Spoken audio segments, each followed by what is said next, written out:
Your Excellency, dear fellows of EVA, guests and friends, a warm welcome to EVA, the Royal Swedish Academy of Engineering Sciences. Here at EVA, we are working towards a vision, technology in the service of humanity. And we believe that the only reasonable ground for future competitiveness is actually through sustainable development. So technology is something that will be good for people, competitiveness, but always in the light of sustainable development. We are a national academy, but we have always had, or we have felt pride in that we are embracing international perspectives ever since 1919 when we were first founded. And we've always seen as our mission to join forces with other organizations that also work and contribute with science-based facts when planning the future. And we have had close ties to the Japanese Engineering Academy. We have 16 Japanese scholars, as our elected international fellows, so we're very proud of those links to Japan. One of our very long-term relationships has also been with JSPS and the Sweden-Japan Foundation, and very many meetings with Japanese ambassador and ambassadors here in Stockholm. And we appreciate very much this relationship, and I really warmly will welcome all of our Japanese friends today. In a historical perspective, if you think about how mankind has been developing, the scientific discovery and new knowledge, they really have shaped our development to the extent that we have come to call or define our journey in periods which actually are characterized by the scientific advances, such as there may be Iron Age or Industrial Age or whatever it is. It's been important for humankind to have this scientific research-based way of going forward. We're now living, I think, something that can be called an information age. It has also many other more specific definitions, but it's something that we can say that the data is recognized as one of our most important resources. Of course, the other resources are also important, but data is something that has emerged recently. And for this age and beyond, we also then come to quantum computing that can contribute superior computational speed compared to conventional computers. And as for now, of course, as we know, there are no full-scale quantum computers, but maybe tomorrow there will be. But we can clearly see the opportunities with this future technology.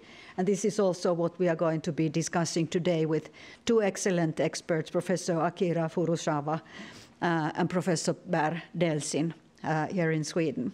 It's more than 10 years that we started these top scientist lectures together with the Japan-Sweden Foundation, the Japanese Embassy in Stockholm, and the Japanese Society for Promotion of Science. And so I'm really happy to see that we have been able to keep up this tradition, even with Corona and all these things hiccups we had, those ties. But it's my pleasure now to hand over to the director of the JSPS Stockholm office, Professor Kazuyuki Kuroda. So you're welcome to the scene. Thank you very much.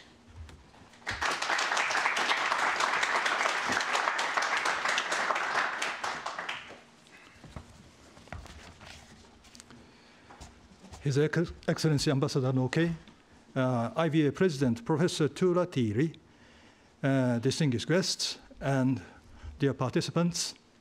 It is my great pleasure to welcome all of you to this IVA JSPS seminar on quantum computing. Today, we have the honor of hosting Professor Furusawa from the University of Tokyo and Professor Per Delsin from Chalmers University of Technology, who will deliver invited lectures on this exciting and rapidly evolving field. And before these lectures, Professor Mohamed Bourennane will give us the background and overview of quantum technologies, which is also very important for us to understand the topic. As we know, Quantum computing has emerged as a game-changing technology with the potential to revolutionize numerous industries, from healthcare to finance and energy to transportation, with its ability to perform certain types of calculation much faster than conventional computers. Quantum computing promises for us to solve some of the most complex problems facing our world today. The work of Professor Furusawa and his colleagues at the University of Tokyo is at the forefront of this field, and we are fortunate to have him here directly with us today to share his insights and expertise. His research on the development of photonic quantum computers is particularly relevant and timely. He is very busy and just arrived at Stockholm from Tokyo today around 1 a.m. I greatly thank his strong willingness to present today's lecture. I am confident that all the lectures today will be informative, also thought-provoking, and they will inspire us to explore the limitless possibilities of quantum computing. I hope this seminar will foster meaningful discussions and collaborations. Finally, as the director of JSPS Stockholm office, I'd like to deeply thank all the co-organizers for today's seminar, including the Royal Swedish Academy of Engineering Sciences, Sweden-Japan Foundation, the Embassy of Japan in Sweden, to realize this meeting possible. Please enjoy the seminar today for us to consider and prospect future society. Thank you very much for your kind attention. Thank you. Thank you very much, Mr. Kuroda, for these introductory words. And welcome everyone to this fantastic seminar today on quantum computing. My name is Ann Lidgard. I am an elected fellow of the division here at IVA, the Division for Basic and Interdisciplinary Science. But I also have a day job, which is at the Swedish Innovation Agency, where I am the Director of International Partnerships. I have the great pleasure of being your moderator here today. We have, I will say, an amazing program, and I will not keep you waiting much longer, because I will right now introduce our first speaker. The speaker who will introduce us to the field is no one less than Professor Mohamed Bourennane of Stockholm University. Professor Bourrennane's focus is on experimental quantum optics and quantum information. He has, over the past 10 years, established a very brilliant and dynamic research group in quantum information and cryptography at Stockholm University, and has received financing from many different sources, notably the Wallenberg Foundation and the National Swedish Science Board. He is also an elected fellow of the Royal Academy of Sciences. Please join me, everyone, in a warm welcome to Professor Bourennane.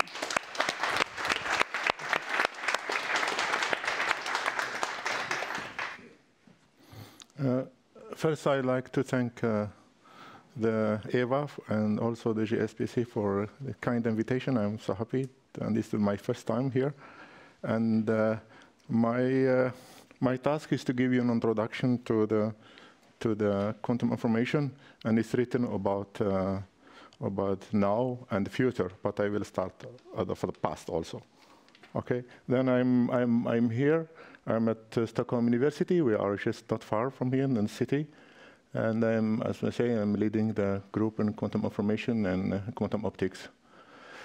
But I like to start with these names and these gentlemen, and who has been the founder of quantum theory. Einstein, who is Albert Einstein, who discovered photoelectric effect. Planck for energy of quantization.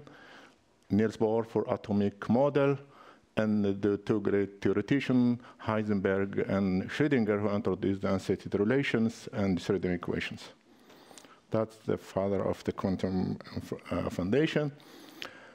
And in the same time, from the other side, we have also two founders, are Claude Shannon, who simply in a single paper introduced all the information theory, and also Turing machine, Alan Turing, who will also give us about theory of computation. With this, then I will give you that simply, we start with the atomic model of Bohr, and you see that is simply, the semiconductor is simply translation of this atomic model, where they have conduction and bound and electron jumping from another side, exactly as the Bohr model. And these have led us to the transistor, 47, and then take the receiver in 58. And then it got all the technology. It became now engineering, right? Thanks to all engineers and technology. Now we are technology, we have built computers, we have now cloud chips, and we are moving to the internet. And same to the other side, also basic physics also give us how the stimulated emission, that's also the basic for the laser and also for diode lasers. And that give us all laser show, laser cutting, and of course, optical communications. All these thanks to no understanding of foundation of quantum theories. Then all what we are doing today, we are touching computers, mobile phone. We are using quantum mechanics already. What people call now the first revolution. Already, we are having every day. In my hand is simply full by quantum mechanics. Then also we are facing, because we are doing also communication over the internet, where Air Force facing a problem with IT security, especially nowadays. We are also facing these problems because we are doing online things. Now, are we done? No, even with these advances in technology and skilled engineers, now we have a problem. We have fundamental problem. We are reaching the limit. For example, for sensing, we have standard noise limit that we cannot sense beyond the standard limit. In optics, we are limited by the diffraction limit. And also computation, we are simply limited by the power of computers and simulation. And also in the IT security, we are also limited by what is called, we are making a lot of assumptions, today. We cannot, you go to your favorite bank and tell them, give me a paper that online transaction I'm doing are 100% secure. They cannot deliver this paper because they cannot guarantee this 100%. All this is simply we are reaching the limits. Now what to do? Well, the engineers are done, and technology are done. What to do now? Because we are facing now not engineering problems, but we are facing fundamental problems. Then we have no other choices, simply back to school. And we start to open our favorite books, and we start to learn. And that's what we will do. And then we do, okay, back to quantum mechanics, and quantum mechanics say to you, oh, you not have only ground states of an atom and excited states of an atom, but you have also superposition of this. Then we come back to quantum physics, tell you that you could have quantum superpositions, and simply that could be your favorite spin of an electron or polarizing photon, or also, what is important, not just in natural systems. We will see later in per talk that also could be an artificial atom. Atom very big composed, but many atoms still is behave like single atom. And then we can have superposition. Here is simply an example of polarization photons, and the composition is like that. And then the alpha square plus alpha square is equal to 1. It's not because we like not normalized quantum states. It's because alpha square represents the probability the photon will be found at H, and alpha square, the beta square, that probability the photon will be in V polarization. But because there are only two possible events, according to the law of probability theory, the sum of this probability equal to 1. That's that. Examples, diagonal, and this could be represented by something a vector in Bloch sphere. Now, other things what quantum mechanics offer us. What is correlation? What Einstein called Spock distance. It was debated, and we have learned in December also, or in October, that the Nobel Prize of 2022 was given to people who have been simply show that this correlation exists even in nature, and they have also found a way, established a way how to violate this inequality to show that this correlation are stronger than we observe in classical. And you see here, for example, state that composed by 0, 0 plus 1, 1. That could be your spin up, or spin down, down. Okay, and that's correlations. This entanglement is simply if you share it between two people, Alice and Bob, you see that if one gets 0, the other one has 0, without even knowing what is the other one. Only once you know that you have 0, the other one, you know that you have 0, without he not need even to make a measurement. And also if you have Alice have a 1, the other one have also other 1. What is also nice that this correlation exists not only in one direction, but could be exist in many ways, in many directions. That's what is called entanglement. Entanglement is simply correlation between even. And it is shown this correlation exists not just in short distances, but people show now that exists in even with thousands of kilometers.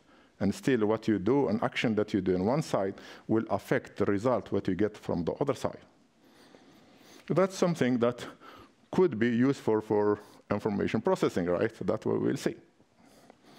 The other things what is also very important in quantum mechanics is tell you that if your state, like suppose this is diagonal and horizontal like that, and diagonal like that, you cannot able to distinguish between them. If I give you polarization like that and like that, they're orthogonal, like in mathematics, you know. Then you know a vector like that, another vector like that, then you will know this one, and you know this one with certainty. But if they are like that, then this one give you a number, but this one also give you possibility to the project also on this side. But the result in quantum mechanics tell you that, quantum mechanics tell you if you encode the information in two states that they are not orthogonal, you cannot able to distinguish them. That's mathematically you can understand that. And later, this is very important. If you encode the information, then there are no way to know to learn the information that you are encoding in this state to be able to one can read the information that you are. And that's what is all about in quantum encryption nowadays. Is simply if you encode your information in some state that they are not orthogonal, no one or any hacker can able to distinguish the information. The other things, what is also very important in quantum mechanics, what is called no-cloning theorem. If you have a state and you want to copy it, you cannot copy it. And that's very important. Later on, we learn that this could be used also to give limitation for some what is called hackers or something you want to simply get the information, copy it, keep part of it, one of it, and send it to the other one, and wait what you do, and he will gain information. Quantum mechanics forbidding that. Then these two characteristics will be used for the encoding the information and to allow you to do secure communication without any assumptions. Then these are the things that what we are doing. Then we have now learned what to do in quantum mechanics. Quantum mechanics we know that we could have superpositions. Then we have strong correlations, entanglement, and we know that you cannot clone, and we know that we cannot distinguish state. They are not orthogonal. We have this in our hands. Then go back and start to do information. Then what to do? The first things as in classical information, you found your encoding. You know, in digital information, in classical information, in digital world, then you have 0 and 1. Everything what you do, it will be represented by 0 and 1s. And then simply that when you want to process this information, you have to encode it because information is something abstract. You have to encode it in some physical system, right? Back to physics. And this physical system, you use it for carrying this information from one place to another, or you make processing with this. But still, you are doing physics. Then once you have that, then we do exactly the same. We introduce what is called the unit of quantum information now, what is called the quantum bit. And this is what is in short called qubit. And encoding the information now, not in 0 and 1s, but encoded in these quantum superpositions. And then you found your favorite carrier. It depends. When we learned today, there are two talks now. One is about using optics. The other one is superconductor, and they are atomic systems. And depend every platform have advantages. Then the quantum technology. Then we are now. I say we have been having the first revolution. Now we are moving to the second revolution. When it's not simply adding in front of your word, adding quantum. Then you become quantum computers, quantum simulator, quantum communication, quantum encryption.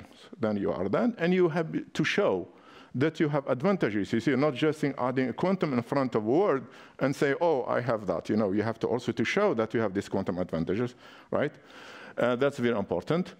And then later you also, if you want to do these things, you need to have devices. You cannot buy them, but now you have to make them yourself, right? More or less, then you have to quantum devices and processors. And the same as in classical information theory, you need to find protocols that do better than the classical protocols. You found also algorithms that you do better than. You need to do this ingredient. You need devices, you need processors, and you need also protocols and algorithms. Then today we have distinguished speakers. Then it's Per Delsin, who will tell us from Charles, who tell us about how to process information in using now superconductor. What I tell you, these superconductors are artificial atoms. Amazing that some big systems behave still like single atoms and so on. And when we have Professor Furusawa, he talked about us using optical system, right, to process the information. That's a platform, physical platform to do information. Of course, there are other type of platforms. There are individual atoms and ions, and there are also other platforms that quantum dots and so on, and NV Center and Diamond and so on. There are other platforms. But today, the two speakers, we're talking about superconductors and optical systems. Then of course, there are a golden age in this field now, really golden age. And then you say that the global effort, and that's the latest one, in 2022, that 30 billion, and that estimated effort. Sweden is not doing bad, really. It is 1.6 billion krona. That's not so bad, really. I mean, compared to all the rest of in Europe, Sweden is doing very, very good. And then, you know, that, of course, now our friends in China are investing a lot on this field. I mean, I don't know how much. This was 15 billion, around something like that, of course. Then effort in EU, and there are also effort in US. And other things that also, the industry is also backing that, not just in academia. They are large corporate, Google, Microsoft, and Amazon, and all. They have labs and investing a lot of money on this field, because people believe that this is an opportunity to move to a next generation of technologies. Yes, but I'm not sure if I have time to talk about things, but I have another type I want to have, but I not have time to talk about quantum encryptions and so on and so on. Yeah, thanks. Yeah. Thank you.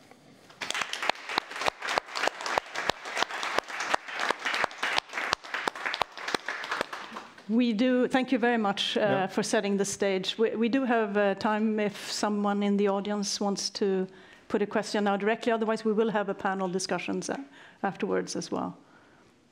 Okay, thank you very much. So, time has now come for our distinguished guest from Japan, Professor Akira Furusawa. You're a professor at the University of Tokyo, the RIKEN Center for Quantum Computing. When I did a little bit of research here, I understand that you are in Japan considered the face of quantum science and computation, and that you are as close to a rock star in this field due to numerous TV appearances at the occasion of receiving all sorts of prizes and awards, etc. You lead one of the pivotal programs of the Japanese Quantum Moonshot program, with the goal to revolutionize the economy, industry, and security by 2050. That's quite an ambition, and we'll talk about that a little bit later. Professor Furusawa, I also understand that you are the person who took teleportation from the world of science fiction to reality, and I understand that even Schrödinger's cat has now been teleported, so successfully. It's a great honor to have you here. Let's give a warm applause and welcome to Professor Furusawa. Thank you very much for a kind introduction.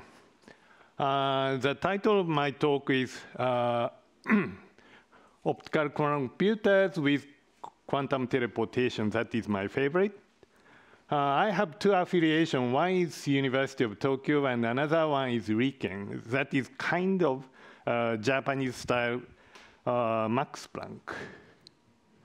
Let me introduce myself. This is me 25 years ago. This is a quick project, which was the first quantum computer project in the United States.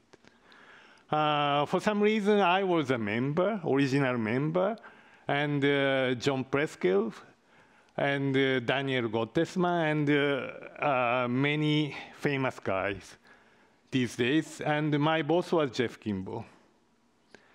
Jeff and I did this teleportation experiment. Last year, Nobel Prize went to conditional teleportation. That was Anton Zeilinger's teleportation, but we did unconditional one. That's why we can use that teleportation for quantum computer. So now, by using this methodology, we are working on quantum computer. And I'm a windsurfer. These are my collaborators. This is my group at the University of Tokyo and RIKEN, and many senior collaborators all over the world. And these days, I'm working on Moonshot project. That's why many NTT people these days. This is a point today. Conventional qubits, quantum bits, are standing wave. So standing here. That's why there are many problems. One is there is a lifetime. And another one is they need a chip, because this is standing wave, and if you want to have many qubits, you have to have many space. That's why you have to build a chip. And even worse, to connect qubits, you need many, many cables. It kills your quantum computer. And so if you use standing wave qubits, you have to do spatial domain multiplexing. That is very bad. And the performance of these quantum computers, clock frequency is up to 1 gigahertz. That is similar to conventional computers. And single core, so much, much slow compared to supercomputers. That's why you need quantum algorithm, like Shor's algorithm, if you want to have quantum supremacy. But I don't like it. And so our case, we solved those old problems. That is because we are using photonic qubits, that is traveling wave. So speed of light. So in this case, there is no lifetime, because we make a measurement within coherence time. And also, it is traveling wave, so we can make time domain multiplexing. So in that case, we don't need a chip. And even better, only 4 cables. That is because time domain multiplexing. And even more, if we combine with 5G technology, that is optical communication technology, we can get 100 gigahertz clock frequency. That is, actually, this is a little bit more than 5G. I should say it is 6G. But we can go up to 100 gigahertz clock frequency and also 100 multi-core. So we can build super quantum computer. So in this case, we don't have to have quantum algorithms. Conventional classical algorithm itself is much, much faster compared to even supercomputers. That is point today. Our qubit is much, much different from conventional physical qubits. We use logical qubit, not two-dimensional physical qubits. That is because we want to make quantum error correction. For that, we need redundancy. Our qubit is like this. And to build such qubits, we use, again, 5G technology. It is quadrature amplitude modulation, or CAM. And it is coherent communication technology. And I think everybody knows radio. These days, young people do not know about radio. That's why, for students, I have to explain what is AM radio and sometimes FM radio. But these audience looks like okay. Everybody knows AM radio and FM radio, right? AM radio, this is carrier wave, and the information is encoded like this, amplitude modulation. And we use X here. And for FM radio, we make phase modulation or frequency modulation like this. Carrier wave is modulated in phase or frequency like this. And this CAM, we use both. So coherent communication send information like this. So use both AM and FM. And if this intensity is very small, like single photon level,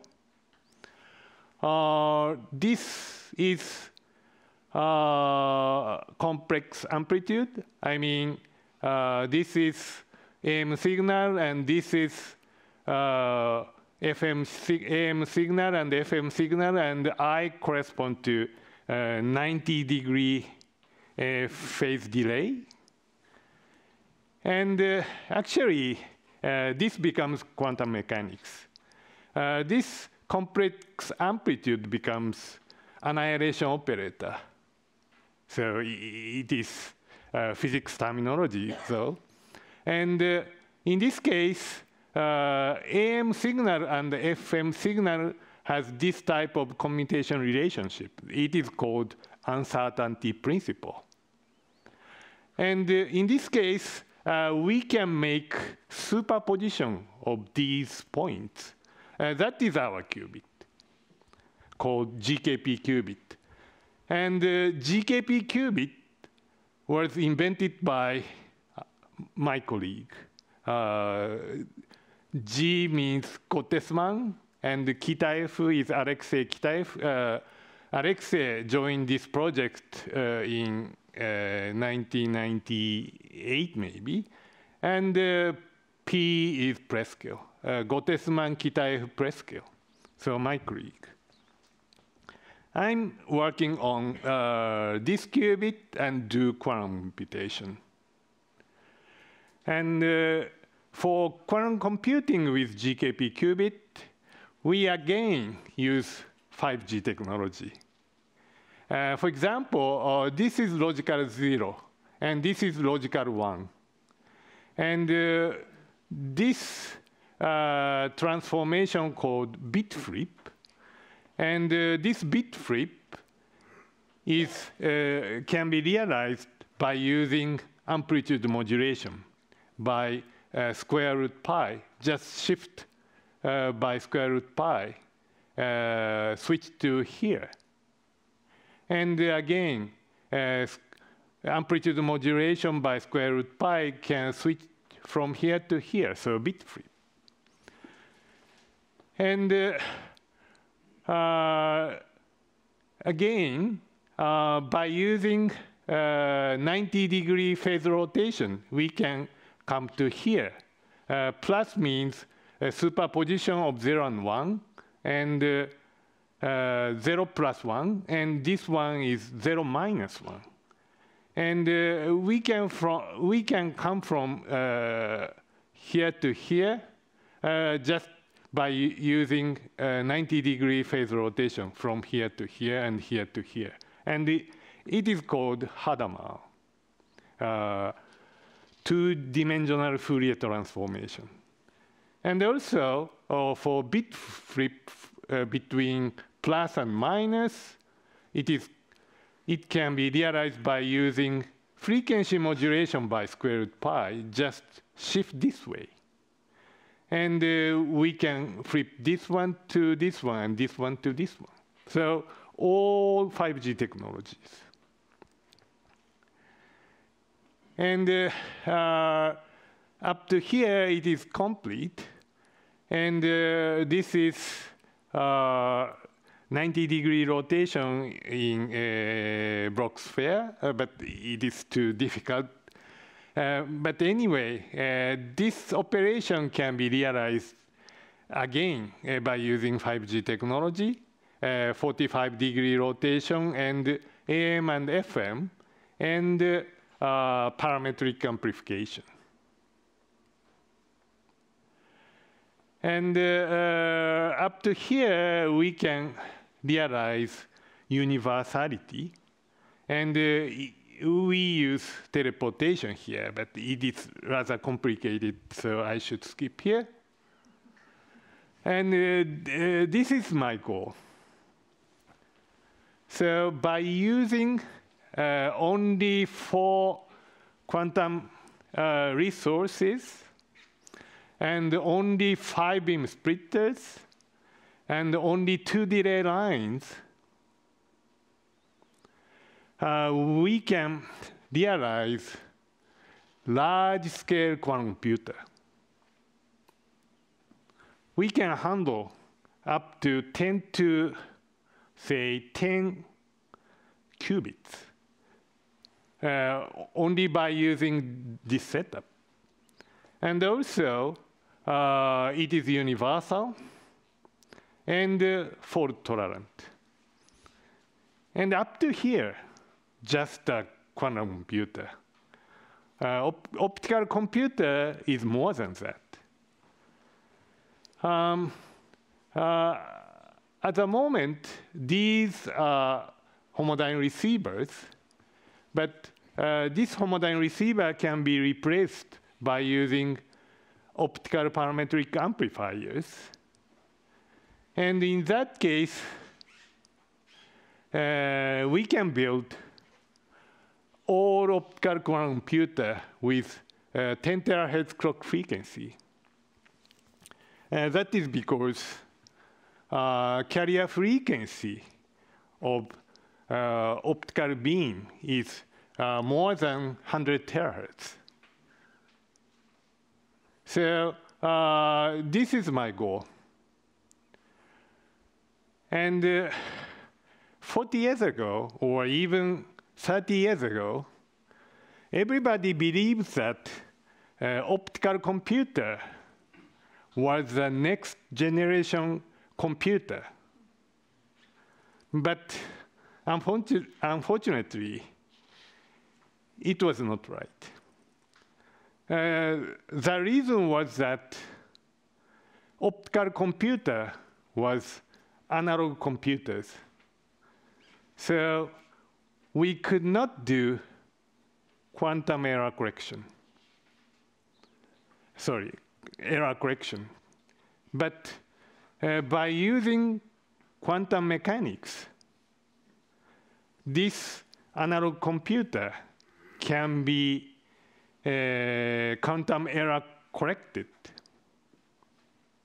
As you know, in computational science, quantization means digitization, right? So we are using quantum mechanics and make quantum error correction work. So a little bit different from computational science, but by using quantum mechanics, we can use optical computer for universal computers.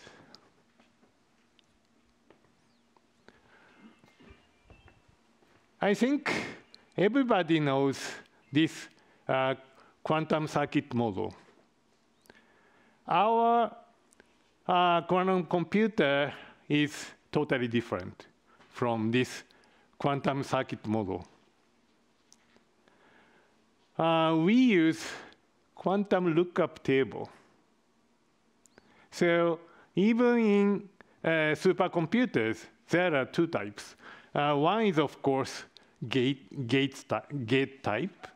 Another one is lookup table, right? And we use lookup table. But in our case, our lookup table is quantum lookup table. That means superposition of all input-output relationship. And it can be realized by using qubits entangled like this. So each one are qubits and entangled like this in a two-dimensional sense.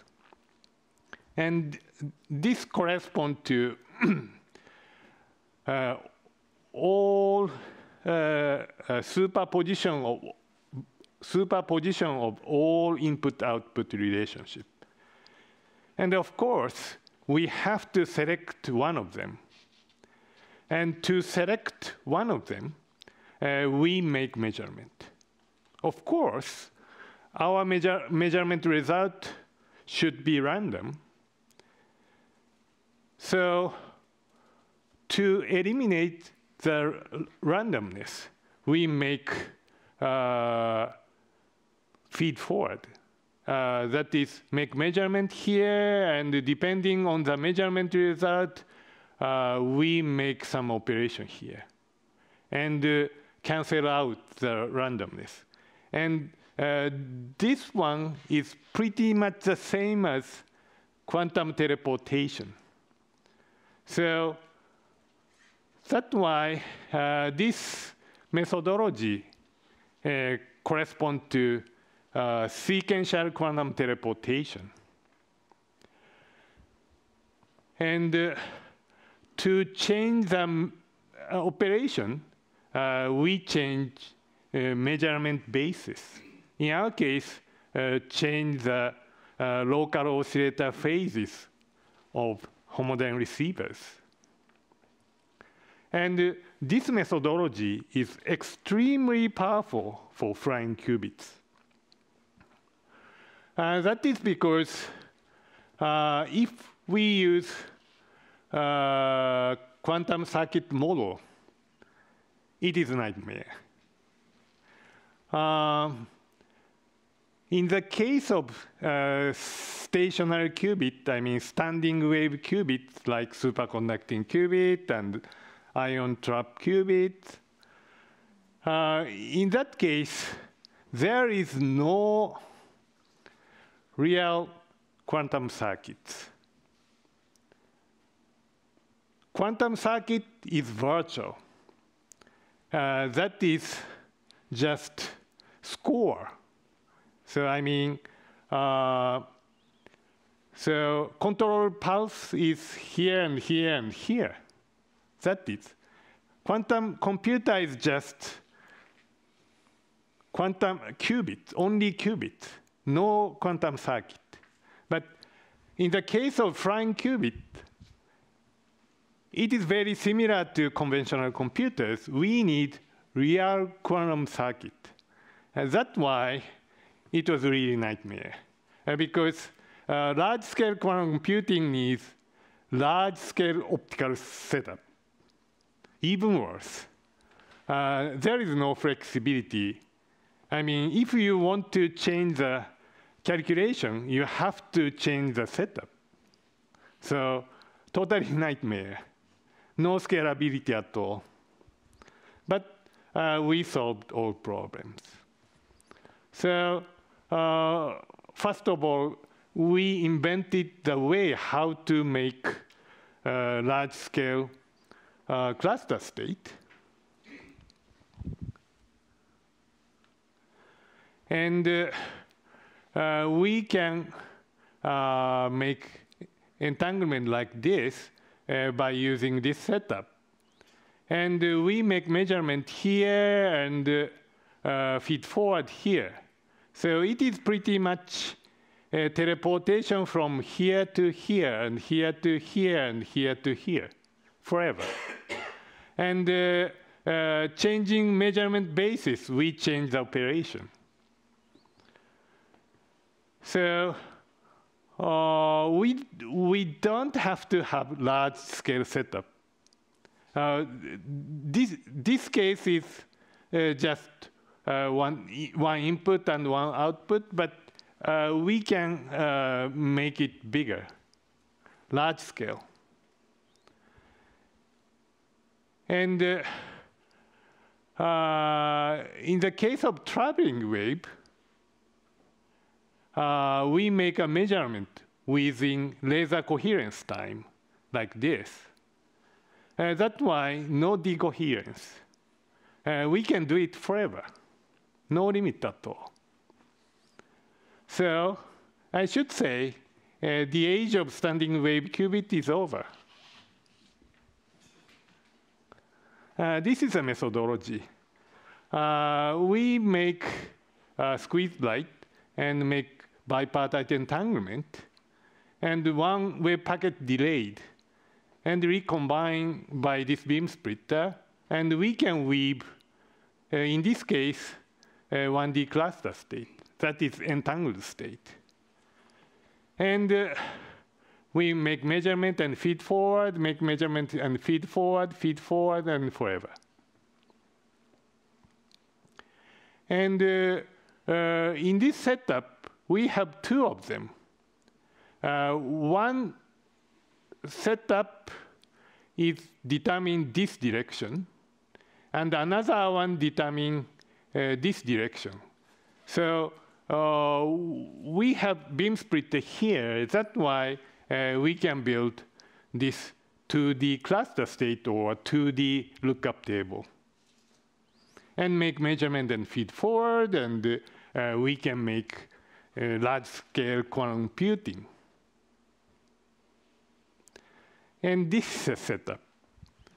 At the moment, I should say 4 years ago, 5 years ago, 4 squid light sources, quantum light sources, and should be 5 beam splitter, but many, many mirrors.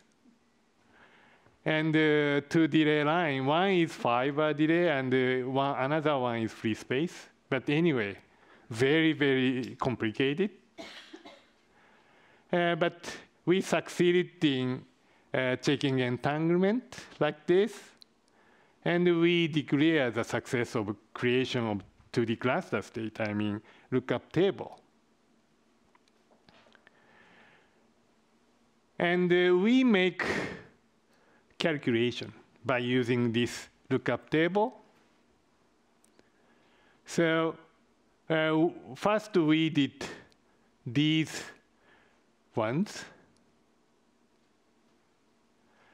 That is just changing local oscillator phase. And we succeeded in phase rotation and squeezing, that is parametric amplification, and also shear correspond to both. That is technical term, Clifford universality. And also, we succeeded in non-Clifford operation, non-Clifford measurement, and it becomes universal. And now we are working on this one. So this was really complicated. And actually, even worse. We used OPO. That means limitation of the bandwidth. Because this cavity has some bandwidth, like 100 megahertz or something. In that case, clock frequency of our quantum computer becomes only 100 megahertz. But now, we are switching to OPAs, waveguide OPAs. In this case, we don't have any limitation. Of course, there is phase matching condition limitation, that is 10 terahertz.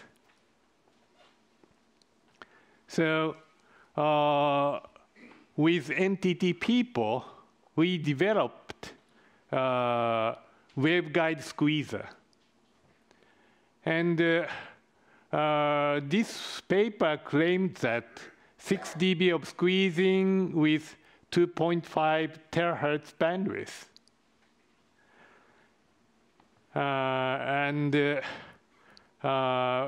That was unfortunately indirect measurement. At that time, we used homodyne measurement with only 300 megahertz bandwidth. So we checked the squeezing up to 300 megahertz, and the other broader one was checked by just parametric fluorescence, so it was indirect. Then we used another waveguide OPA for optical preamp. The problem was if we have a very high quantum efficiency of this homodyne receiver, it becomes slow, like up to 1 gigahertz or something. But 5G or 6G receiver, it can be 100 gigahertz. But quantum efficiency is really low. So now we have optical preamp here. So by using two of them, I mean optical preamp and some detector with low quantum efficiency, signal-to-noise ratio is determined by this preamp. So if this gain is high enough, we don't have to be worried about this quantum efficiency. So this is direct measurement of squeezing up to 1 terahertz. But at that time, this guy was really lossy. So we developed better ones and got 6 dB squeezing and 6 terahertz bandwidth. And also, we modularized like this. So our quantum computer can be like this. Only 4 squeezes and 5 directional couplers and 2 delay lines. And this is our large-scale optical quantum computer. So we don't have to have a chip. That's a very important message. Modules and fiber optics are enough for large-scale quantum computers. So by using this technology, we will make this quantum computer public on the cloud in 2 years. We will try to beat IBM Q. Of course, at the very beginning, our clock frequency is only 100 megahertz. But by using 5G technologies, we will go to 100 gigahertz and do QA/OA. That is because at this moment, we don't have any logical qubit. Use just continuous value. So analog computer. As I told you before, quantum computer itself is analog computer. If you don't have quantum error correction methodology, analog computer, you don't have to use bits. Just you can use analog value. And we will do quantum approximate optimization algorithm. But very high clock frequency, and even more. So we are now combining with 5G technology. So by using previous experiment, this one was we used optical spectrum analyzer. That was intensity measurement. So we cannot do quantum computing with this measurement. So, but now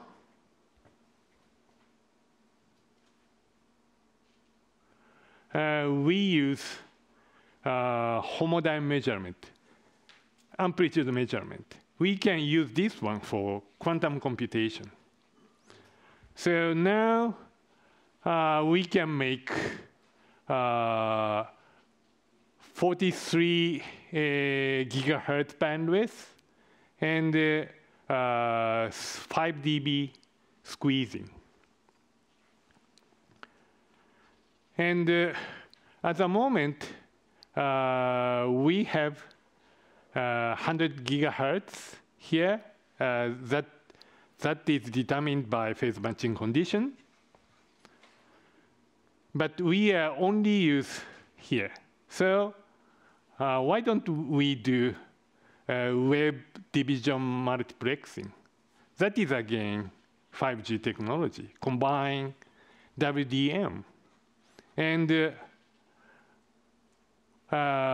we will make 43 gigahertz clock frequency and 100 core.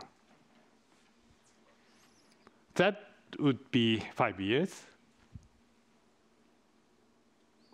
Everything in this book. So please read this book. Thank you for attention.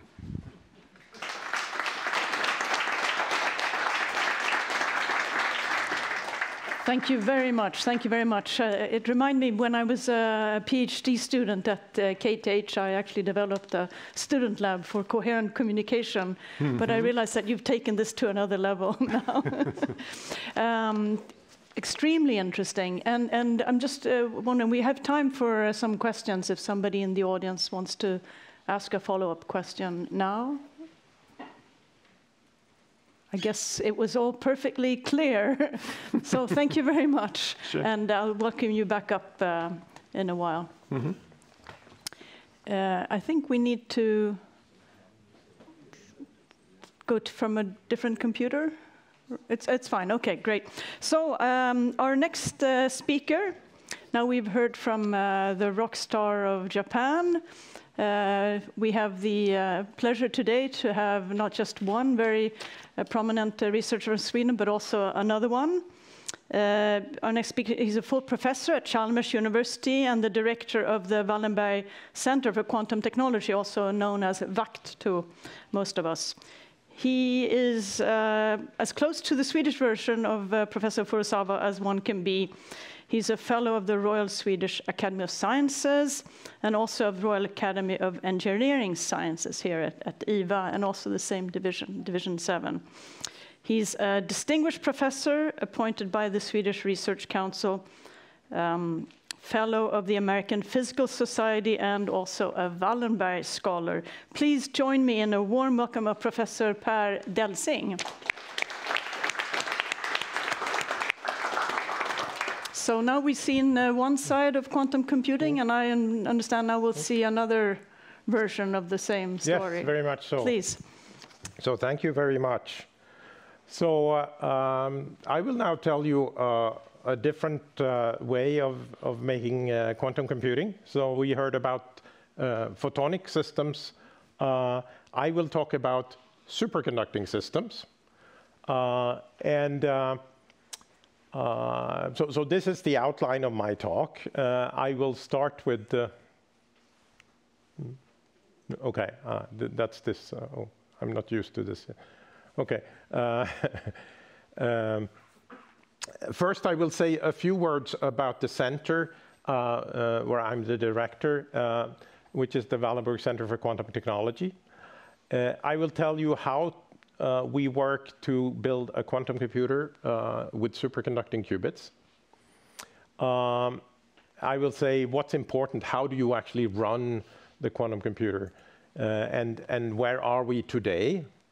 And at the end, I will say what will we use the quantum computer for when it's ready.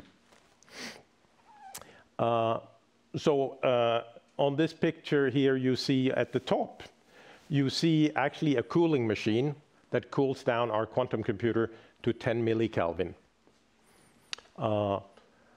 It's to make it superconducting, but it's also to lower all the noise levels so that it's not disturbed by thermal noise. So there's really two reasons for making these quantum computers cold. Then on the lower picture, you see a chip with the 5 qubits. I'll show one of 25 later on. So it's the superconducting qubits are here in the middle. They are made from aluminum on a silicon chip. So you can use standard nanotechnology to fabricate these things. And so just to make a distinction with the previous talk, their energies are from optical light. Here we talk about energies that correspond to microwaves, so 5 orders of magnitude lower. So energies are much, much lower. That is also a reason why we need to cool things down to low temperature.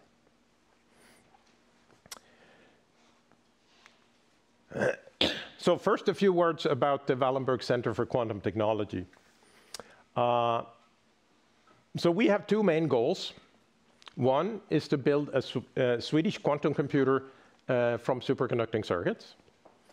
And the other one is to raise competence in quantum technology in Sweden in general, both in academia and in industry. So for this reason, we have 2 different parts. We have what we call a core project, which is the building of the quantum computer. And we have an excellence program, which then includes all of the parts of quantum technology, which of course is not only quantum computing, there's also quantum sensing and quantum communication and quantum simulation. So this center is based at Chalmers in Göteborg, but there are 6 universities involved, including KTH and Stockholm University here in Stockholm. This started in 2018, so we have just finished year 5 of this center, and we have funding for 12 years. So we're not yet halfway in this endeavor. So we're involving industry here in different ways. We're involving big industries that are today not doing quantum technology, but potentially can be benefit from quantum technology in the future. And then we're also involving small and medium-sized enterprises that can help us with some special technology that we need to build a quantum computer or to run some of the excellence projects. On top of these two, we now also start to have quite a few spin-off companies that are, so we're developing a quantum ecosystem around the center. The total funding is of the order of 1.4 billion Swedish kronors. The main part of that comes from the Knut and Alice Wallenberg Foundation, with some co-funding from the universities and also cash contributions from the companies. So that was a quick overview of the center. So let me now go into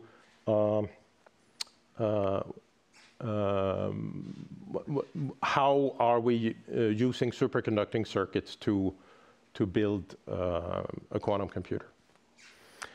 So as we saw in the previous talks, we used the concept of superposition. So if you think of an atom has different energy levels. You can encode information into these energy levels, and then you can call it a qubit. And for an ordinary bit, you have to be 0 or 1. You have to choose. But for a qubit, you can be in a superposition so that you can be both 0 and 1 at the same time. And this is where the magic lies. Because if you then increase the number of qubits, the number of numbers that you can represent grows exponentially with the number of qubits. So just for if you have 2 qubits, you can then represent not only 0, 0, 0, 1, 1, 0, and 1, 1. So you can represent 4 numbers. If you have 4 qubits, you can represent 16 different numbers, and so on. So this grows as 2 to the n, where n is the number of qubits. So that's an exponential growth. And as any exponential growth, it grows very quickly. So as an example, if you have a register of 300 qubits, so you can represent 2 to the 300 numbers, which is almost the same as 10 to the 100 numbers. And that's quite a lot if you consider that the number of particles in the universe is 10 to the 90, give or take a few orders of magnitude. So that's really, with only 300 qubits, you can represent more numbers than there are particles in the universe. That's a mind-blowing, that's mind-blowing in itself. So, and this leads to a massive parallelism, and that is really what we want to use. So we want to exploit this superposition. This is actually similar to the inventor of chess, which was going to be awarded by the king for inventing chess, and he had a modest claim that he wanted just one piece of rice, a piece of rice for the first square in the chessboard, and then 2 for the next one, and 4 for the next one, and so on. And and this is, of course, the concept of exponential growth. So this chessboard would require more rice than the world is producing today. So that was impossible to fulfill that request. Now, we heard about the photonic version of this. I also want to say that there are other ways to do this. And so one is with the superconducting circuits that I will be talking about here.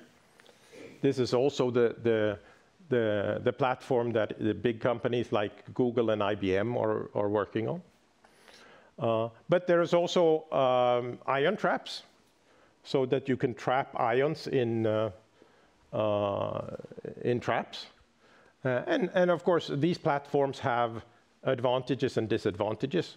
And I would say that the major advantages of the platform that I'm going to talk about is that you can use normal nanolithography, so that you can really build everything on a chip. You can build many qubits on one chip. We know that we can have billions of transistors on a chip if we want.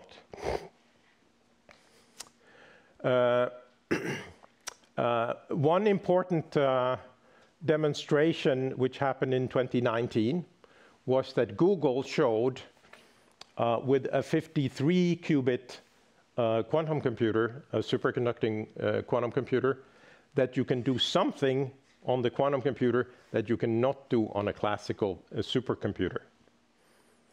So this was done in 2019. However, one should be honest and say that the algorithm that they showed was completely useless. No one is happy that this happened. So no one would pay you any money for doing precisely this algorithm. So the next step is, of course, to do an algorithm which is not only faster on a quantum computer than on a classical computer, but that is also useful. But I think this was an important intermediate step to show that there are things that you can do on a quantum computer that cannot be done on a classical computer.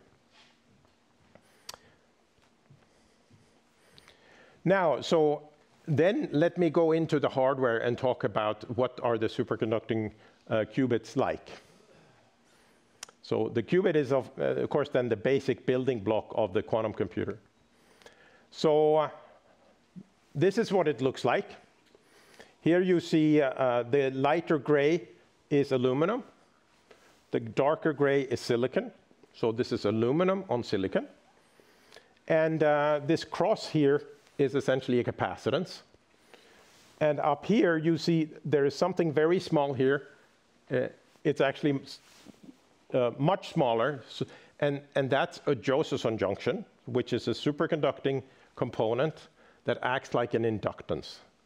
Moreover, a nonlinear inductance. So in principle, this is a resonant circuit. So you see that there's the capacitor, there's the inductor, and then it's coupled to a port here. And of course, this has then a resonance frequency. And if you only have a linear resonator, the energy levels are equidistantly spaced. So essentially, you have a harmonic oscillator.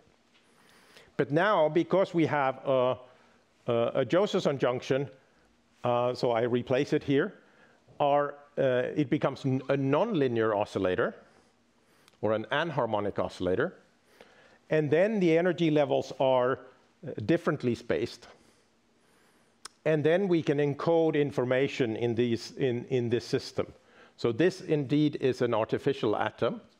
And if we only use the 2 lowest levels of this, we can encode information in the lowest 2 levels, and then we have a qubit. So this is our qubit. And you can see that it's, the size here is about 400 microns, so it's actually very large.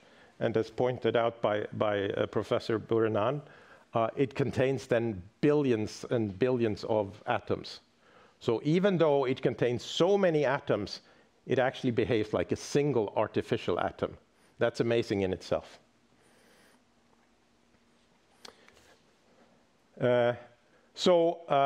Just to bring this a little bit further, we can then describe this circuit with a Hamiltonian. So that's what describes the energy of this circuit.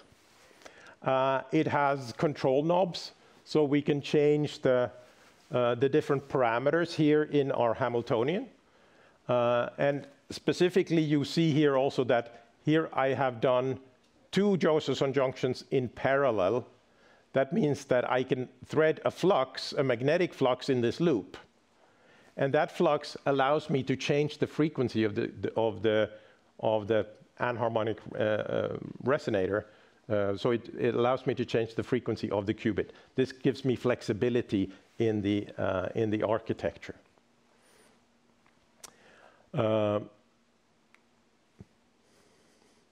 So it's important to protect the qubit from its environment. I usually say that qubits are like potatoes. They need to be cold and dark to work well.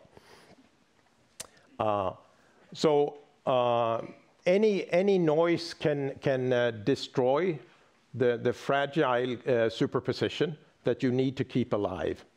And so there's a characteristic time for that, the relaxation time for the qubit, or the coherence time. You need to then isolate your qubit as much as you can. And you do that by cooling down the chip, but also by filtering all your leads, and by painting your inside of your dilution refrigerator black. Black not only at optical frequencies, but black at all frequencies, including microwave frequencies. So there's a number of engineering things that go into making the environment black. So I should say that so if you have decoherence, you have errors. And those are, in the long run, unavoidable. And so in the long run, if you want to do sort of infinite quantum computing, then you need to have what's called error correction.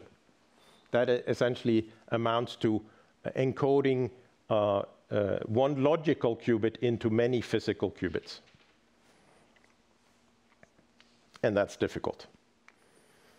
Now, how do you run a quantum computer? Well, so here is a very rudimentary quantum computer. It has 2 qubits, and it has 1 coupler. So you see here, you recognize 1 qubit. The cross here is 1 qubit. This cross here is another qubit. And then you have a coupler here in the middle that couples the 2. So it creates entanglement between the 2 qubits. And to run this, you need a number of microwave sources that have to be very accurate. And essentially, you need many of these microwave sources. So unless you do fancy engineering, you need essentially 1 microwave source, or even more than 1 microwave source per qubit. That's, of course, not scalable to millions of qubits. But for now, up to 100 qubits, we can still do that. So this means that we can send microwave pulses to the qubits to do single qubit gates. And then we can send microwave pulses to the coupler to entangle them, and then we do 2 qubit gates. And if you can do both single qubit gates and a particular 2 qubit gate, you can do universal quantum computing with this.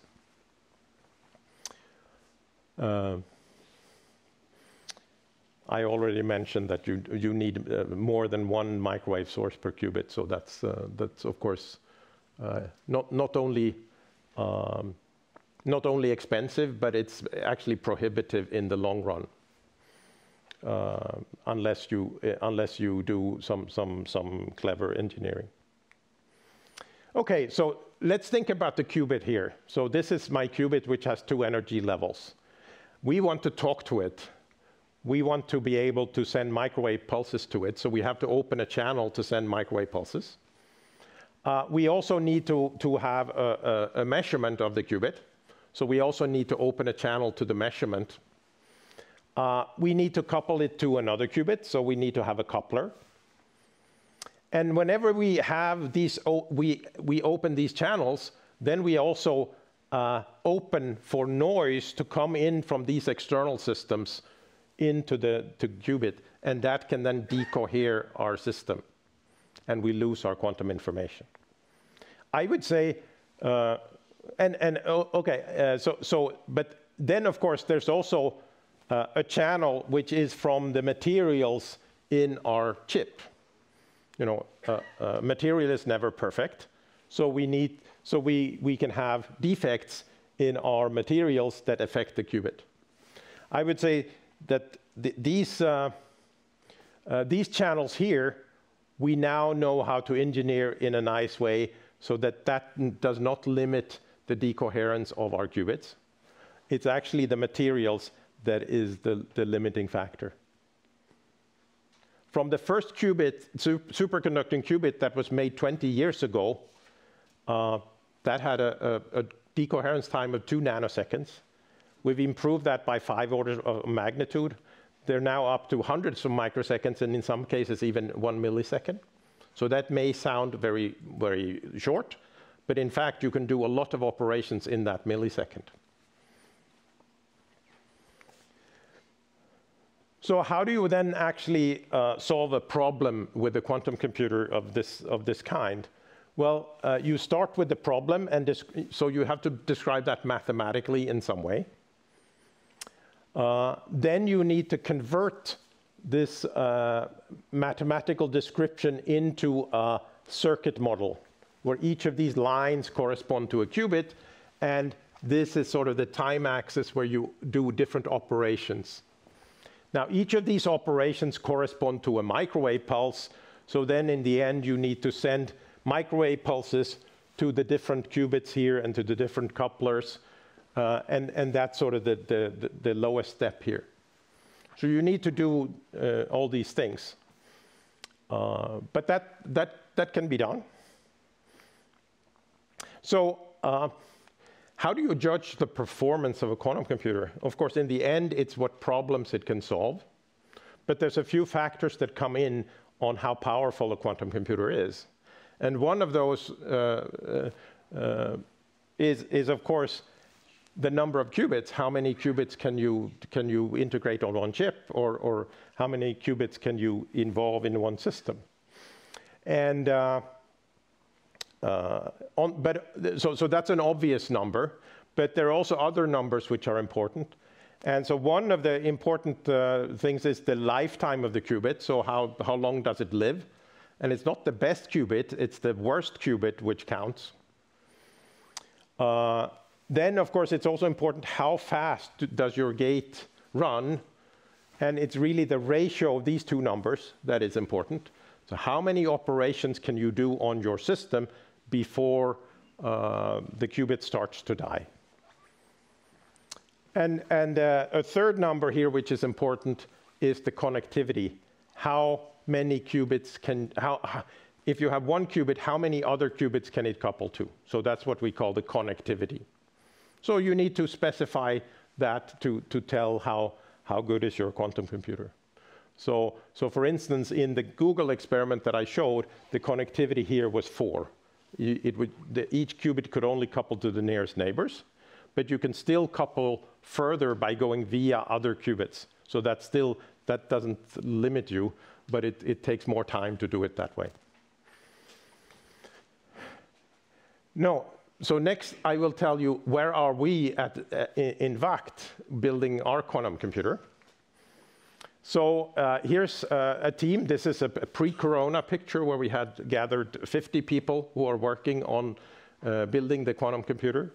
Of course, some of these people are theoreticians, so they are also very important people in this endeavor.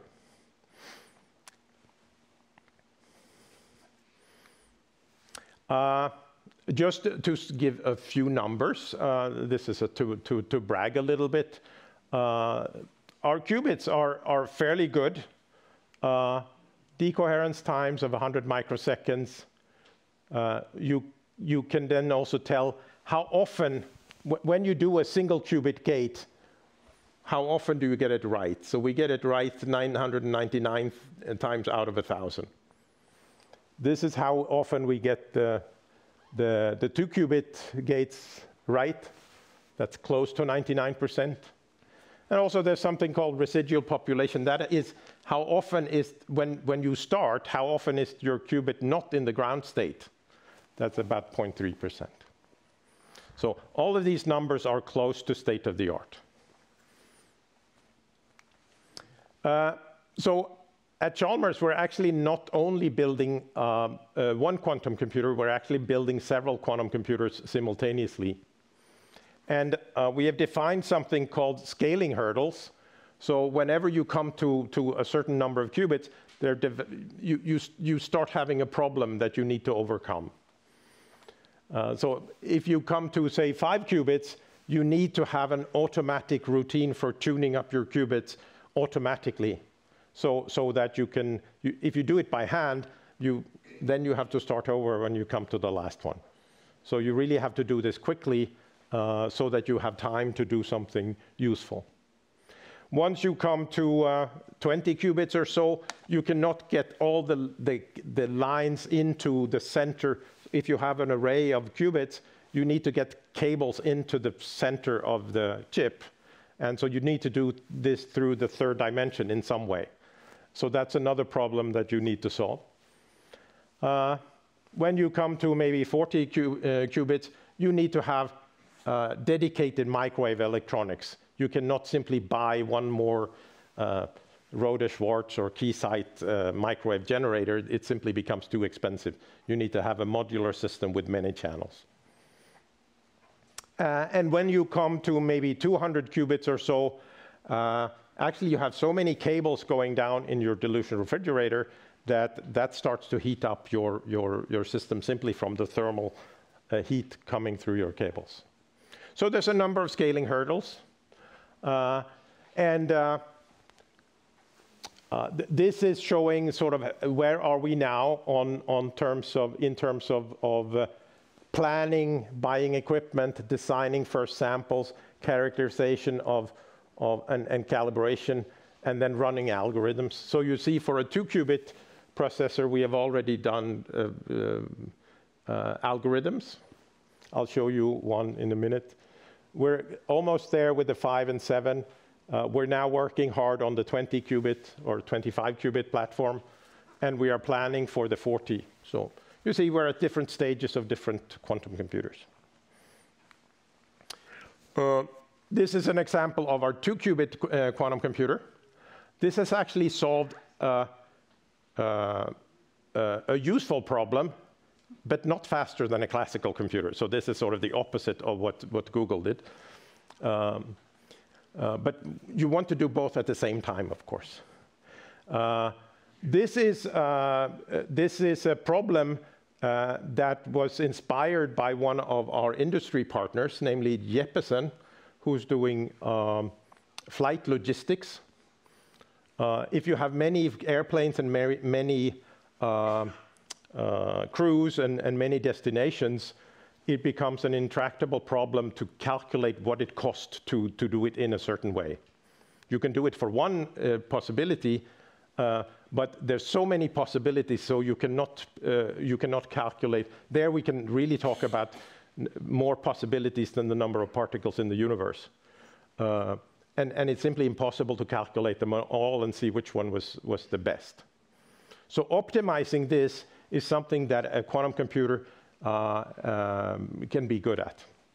And so you can say that here we actually solved the problem if you have only 2 airplanes, which is of course a bit ridiculous, but we also showed theoretically how we can scale this up to a larger number of airplanes.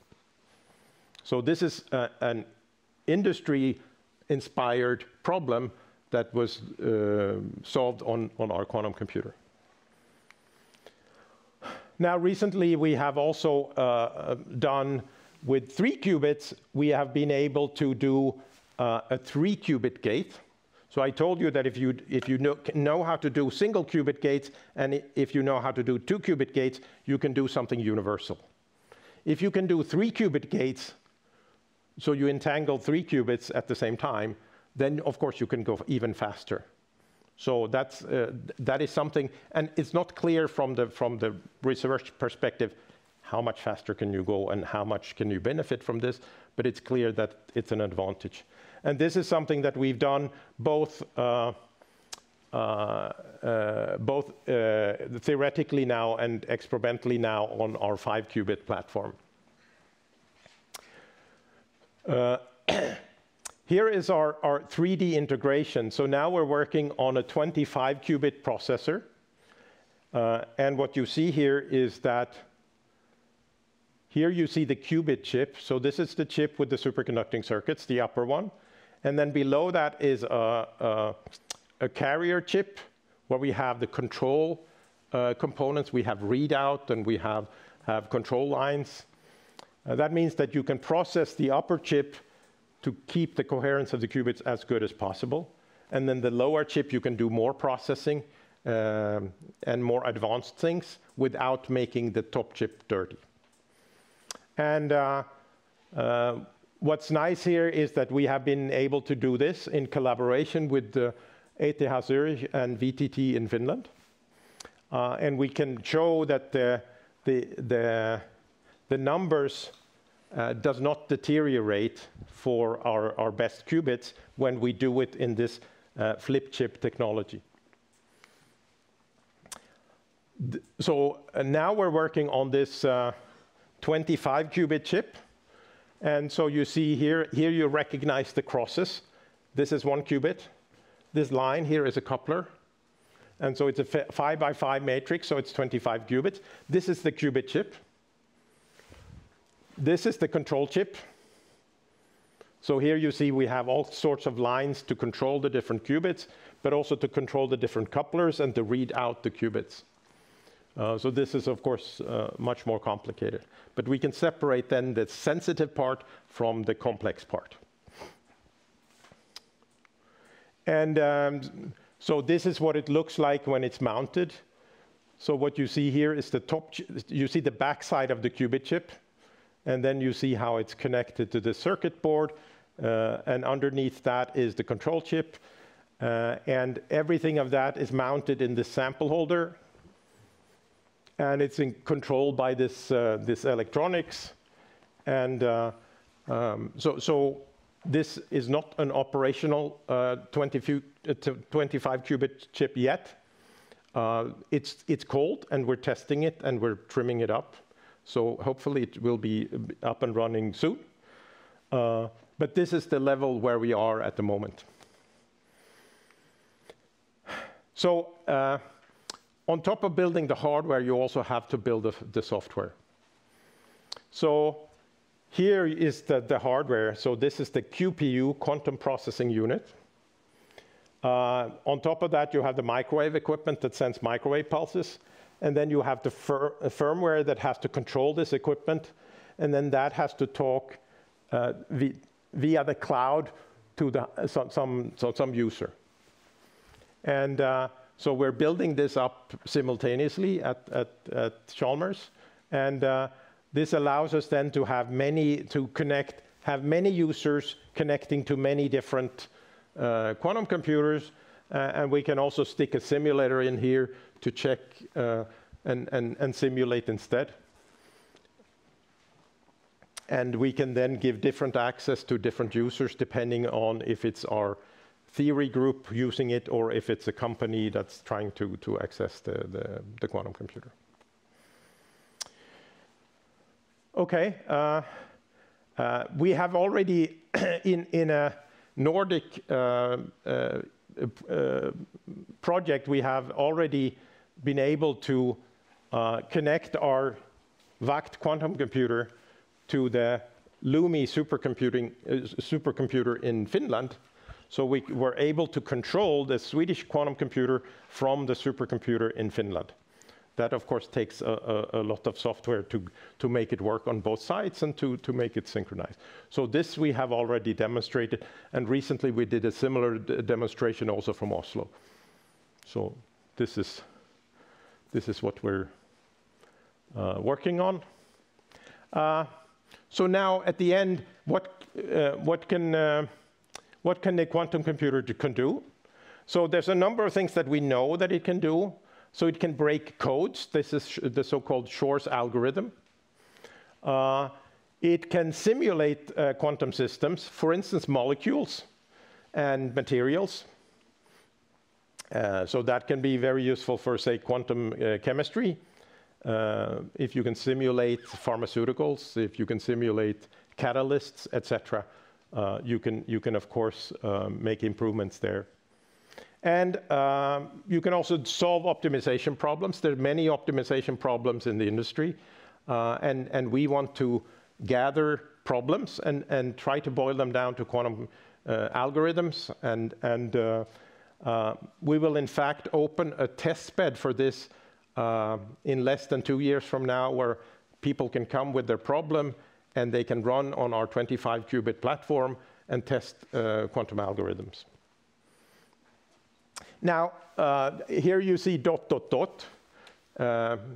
is because this is a research project to understand what do we use the quantum computer for. It's not clear. We have never had a quantum computer before, so we don't know what's the best use of it. So understanding what is the best use is research in itself. Now, I also want to say a few words about quantum error correction, because there's a distinction here that to really run powerful quantum computing, you want to do error correction so that you can make as many gates as you like. But that is really hard. So that's 1 order of magnitude harder than what we do now. So what we do now is what's called NISQ computing, so noisy intermediate size quantum computers, where you can only run for a limited amount of time, and then you have to start over. That can still be useful. So those are called NISQ algorithms. And that is also a question. The best use of an error-corrected quantum computer is probably not the same problem as you have for the best use of a NISQ quantum computer. So those are actually 2 different research tracks.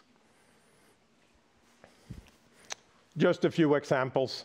I told you about flight optimization. If you have 100 destinations and 100 airplanes and 100 crews, you have 10 to the 315 possibilities to combine that. And of course, you can calculate one easily, but you have no chance to calculate all the 10 to the 315 possibilities to see which one is the cheapest one.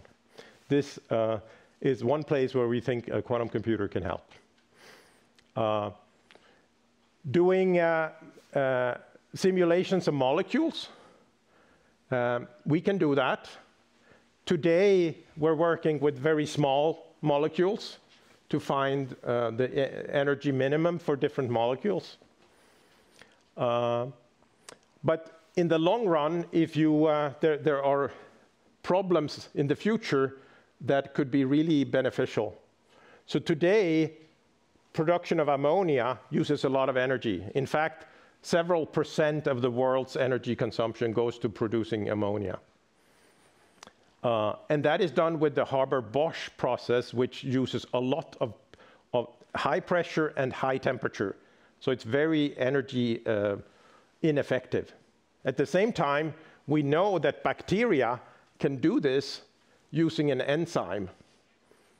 If we can simulate at least part of that enzyme, which is the important part, we could benefit from that and make something similar, and then we could save a lot of energy in the future.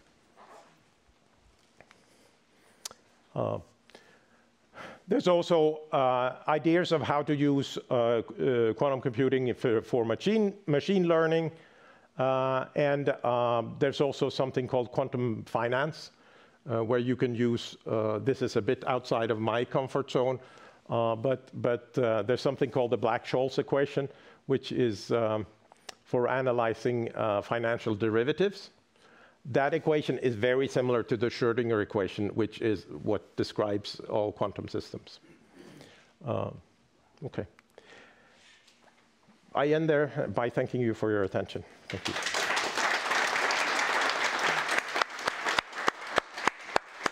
Thank you very much, Per. Per, if you would step over to the table, and may I invite the other speakers also up to the podium.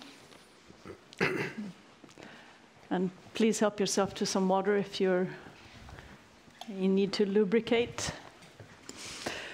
Well, this has been quite a journey today, and I mean, we've seen two quite different examples of how to actually go about to achieve quantum computing.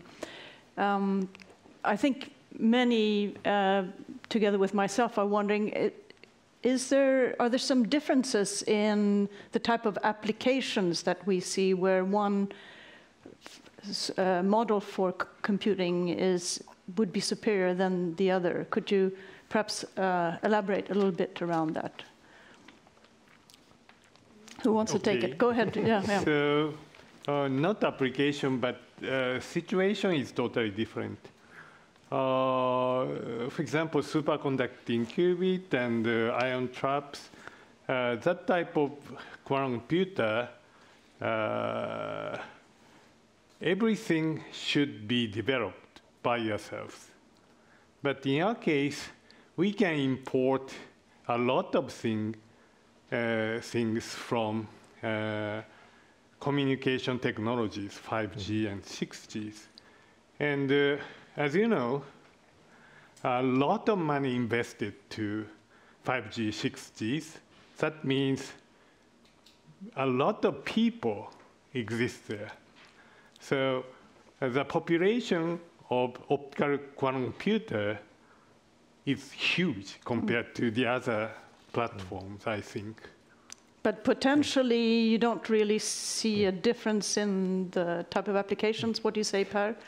Well, so I can assure you that also we use 5G technology to do things with the superconducting platforms. But I think in the end, what's important is to show that you can do something useful. And I think it's too early to say what is the best platform. We just have to improve the platforms and see what are the bottlenecks or potentially roadblocks for different technologies. And I think that's not clear yet. And it's not clear until you try. And also on the other side, I mean, you also went into what's required in terms of software development. I imagine that the types, or perhaps you can elaborate also on that. With these two different types of quantum computing, do you need different types of software stacks? Do you have any comments on that? I mean, I think it is, as Per say, it's difficult to say which the platform is the final winner. It's not hard to say now, but one option one can think about it is to have a hybrid solution where you could take advantage from one platform and take the other advantage platform. That I think could be also a way one could also take. I think that's also a possibility. So like with many technologies, right now we see a scenario where these two will coexist. There may be some advantages. Yeah, from then and maybe have a hybrid solution. Yeah. Exactly. I wanted to ask you, Professor Furusawa, you're part of the Japanese moonshot for quantum computing. And Sweden and other countries are in the process of maybe developing a national strategy around this. What would your recommendations be for a country when it comes to a national strategy around quantum computing? Are there any lessons we can learn from Japan? I'm not quite sure about national project is good or bad. For example, in my case, I have a lot of foreign collaborators. If if we do our research only by Japanese people, it is not a good thing. So at this stage, I'm not quite sure some national project is better. But the Japanese moonshot is not just Japanese people involved, right? It's broader. But tendency is only Japanese. So I'm struggling. Right. Per, you wanted to at least here in Sweden, things are very different because at our center, we have 65% of the people coming from abroad. So the Swedes are in probably the largest minority, but still it's 65% coming from the outside. But I do think it's very important that a country has a strategy for how to deal with quantum technology, and so not only quantum computing, but the quantum technology as a whole. So there's a thought on how do we develop this in Sweden or in Japan. I think that will be important for the future. How do we involve industry? How do we support infrastructure for the research, etc.? So I guess it's about creating the whole ecosystem, right? Yeah, precisely, and how do we educate people? Because we see today that there's really a lack of postdocs in this area. It's almost impossible to find postdocs with the right background in quantum technology. I mean, we've already touched upon the international collaboration. There's international competition, international collaboration. Has the current geopolitical situation changed somewhat how you in your day-to-day research do you have to take that into account, or is it business as usual? I think one thing that is typical to this field is that this starts from the industry. I mean, the first things, say quantum encryption was started at IBM, and Peter Shor, who mentioned Per that he was doing error correction, he was from NTT and so on. That many things have come, this field have come from industry, and now the industry is also back because then Google and Amazon and all the big corporate, and they are also investing a lot of money. And this field also have something also particular, that is same time we have very hard competition, but at the same time you found large collaboration between research groups. I mean, that's also somehow a dilemma on this field, that it's still very hard competition, but still a lot of collaborations, because because they are one single group is hard to do everything. Sure. Because it's also then not forget that it's also a multidisciplinary field.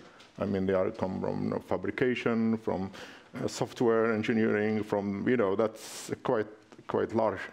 It's more or less, as I say, it's a revolution. Just not projects, small projects. Yeah. Of course, is that also the case in Japan? That the industry is very much involved in your research? Yeah, I have a little bit different opinion. If you make something, you should give it to market. Of course, for example, in the case of transistor or internet or GPS, the hardware people did not know about the application. So if you invent something, you should make some product and go to market. And the market think about the application. I think that is a normal way. Mm-hmm. So we shouldn't think about the application.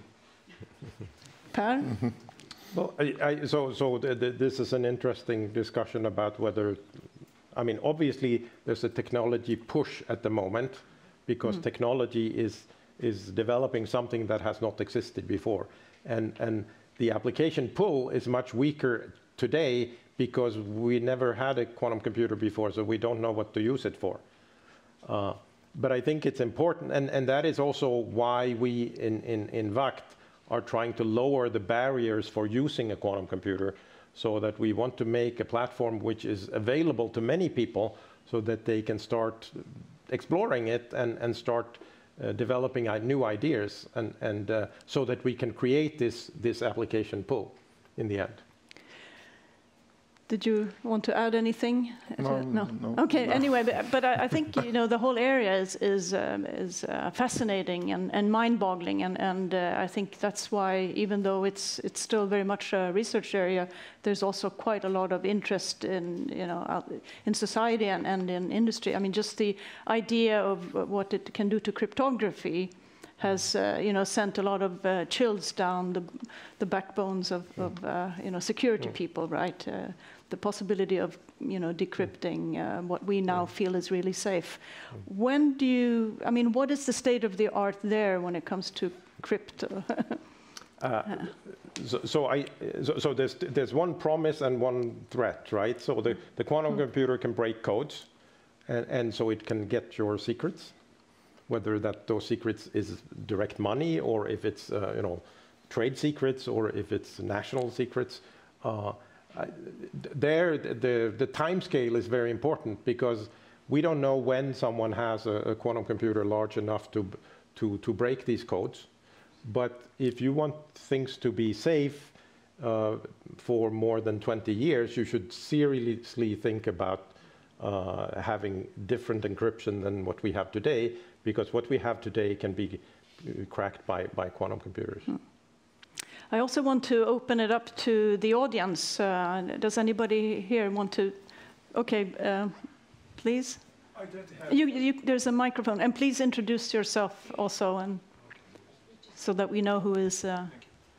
I'd like to have the opinion about the energy consumption viewpoint. Optics needs electricity. Superconducting material needs a low temperature, again needs energy. What do you think about the energy consumption if compared with the current technology? Thank you for the question, Per. That's a very important question, and I think that's a strong argument to do quantum computing, because we know that computing today is using up quite a lot of the world's energy resources. And if you extrapolate, I think it's 2040 or something, then it will use all of the energy of the Earth that we're producing today, which is not, of course, sustainable. So we need to find more efficient ways to compute.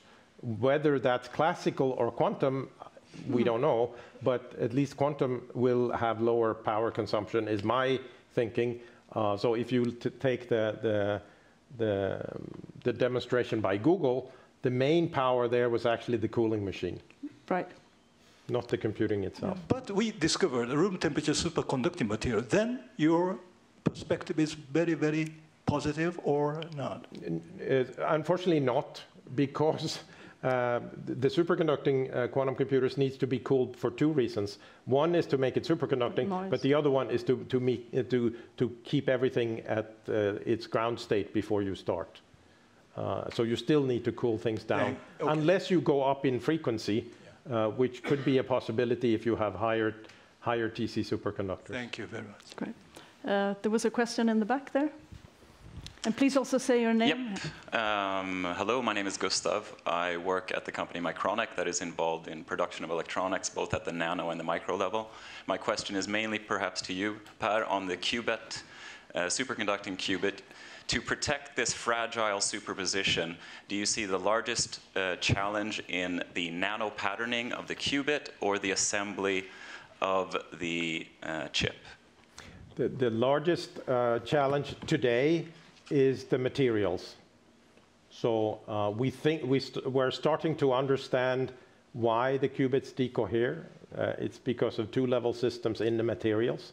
And to get rid of those and to find processes which allows us to get rid of those two-level fluctuators is the key to that. So material science is extremely important to improve qubits further. Please.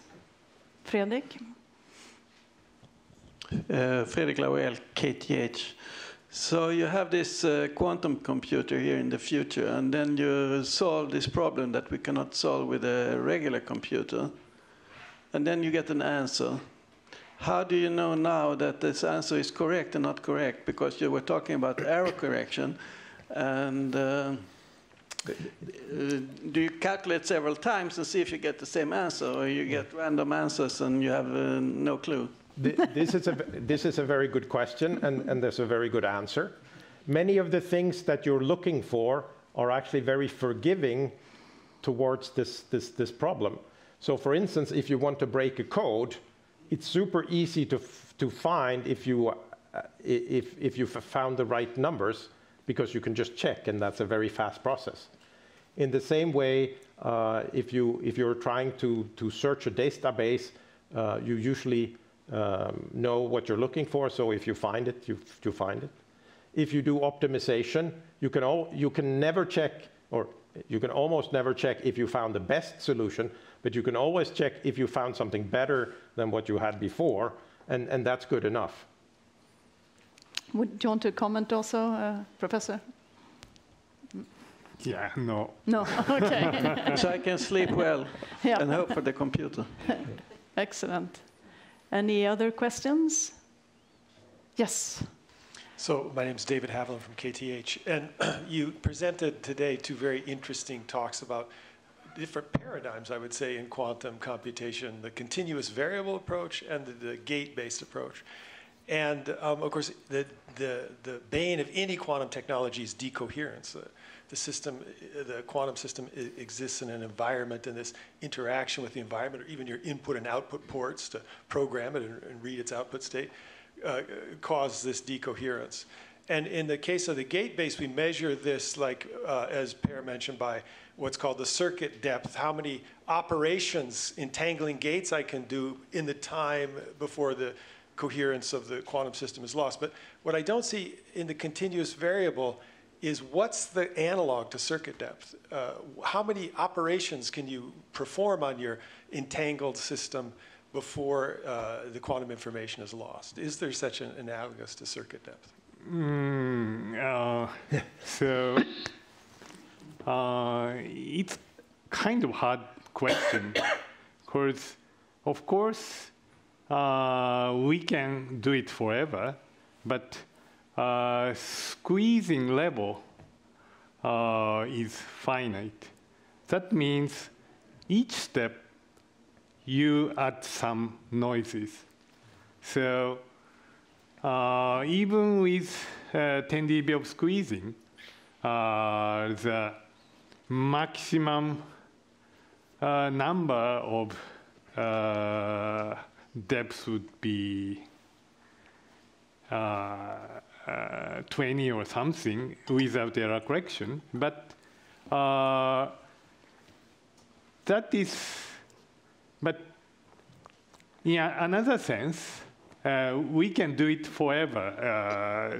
So in any case, small amount of quantum information always exists. So that is really tough question. So I should say we need some definition of quantum information for that type of question. Good. Do you want to, one final? Yeah, I agree with that. It would be nice to have some standards so we can compare different technologies. That I know is very hard, but at least this would help us to understand. So I'm not an expert in your platform, but I would really like to understand that better, and having some standards would be useful. So that would be a good topic for some international collaboration around standards then. Yep. Let's take that with. Let's thank you very much. We've had 3 distinguished speakers here tonight. Let's give them a warm hand.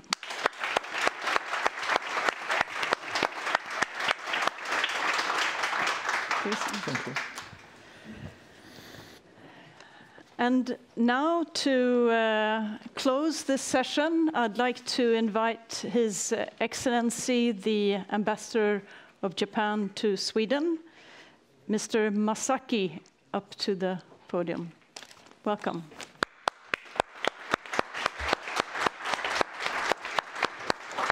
Thank you for the introduction. It's really a great honor to say a few words at the closing session of this EVA JSPS seminar. Especially because academic exchange and cooperation is particularly important in the relation between Sweden and Japan. We've been stressing this point on various opportunities through the 150th anniversary of the establishment of diplomatic relations in 2018, and in the meetings of Sweden-Japan Joint Committee on Science and Technology Cooperation. Since my arrival in Sweden 15 months ago, I've visited 18 universities in Sweden, as well as large-scale research infrastructures such as Max IV, ESS, and the Space Center. During my visits, KTH and Chalmers informed me that they are leading institutions for Wallenberg's Foundation's VACT program. Talks with researchers made me think that multi-angled approach based on international cooperation are essential for quantum research, and that quantum technology can be a security-sensitive technology also.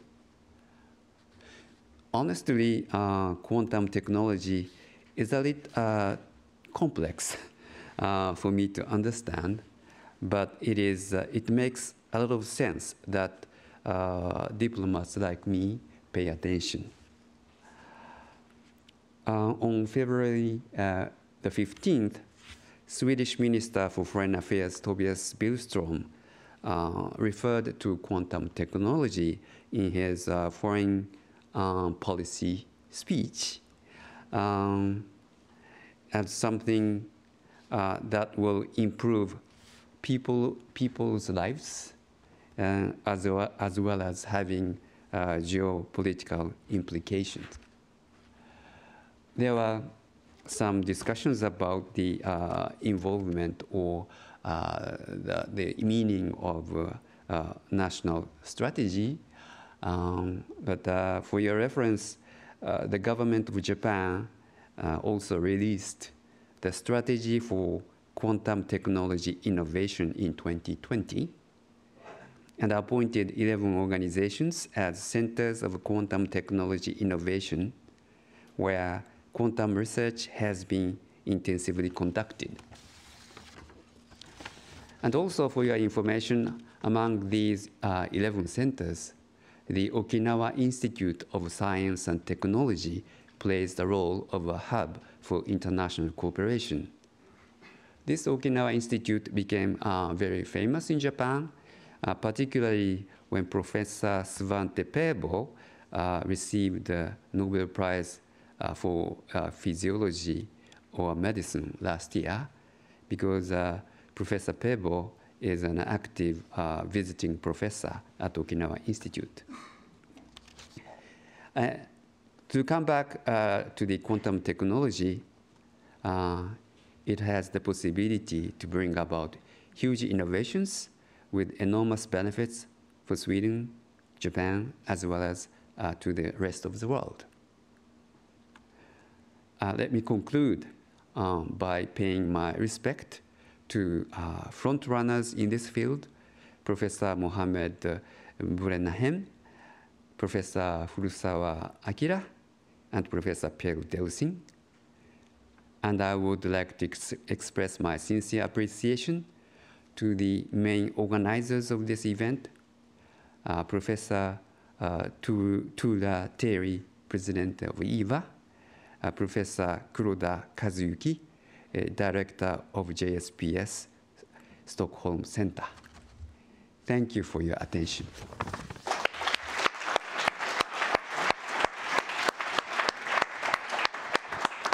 Thank you very much. And this concludes our program. Thank you to all of you listening to us and looking at us from through the web. And thank you for all of you that have been here in person. And please remember to look out on the Viva calendarium. There will be other very interesting seminars and symposium also in the future. Thank you.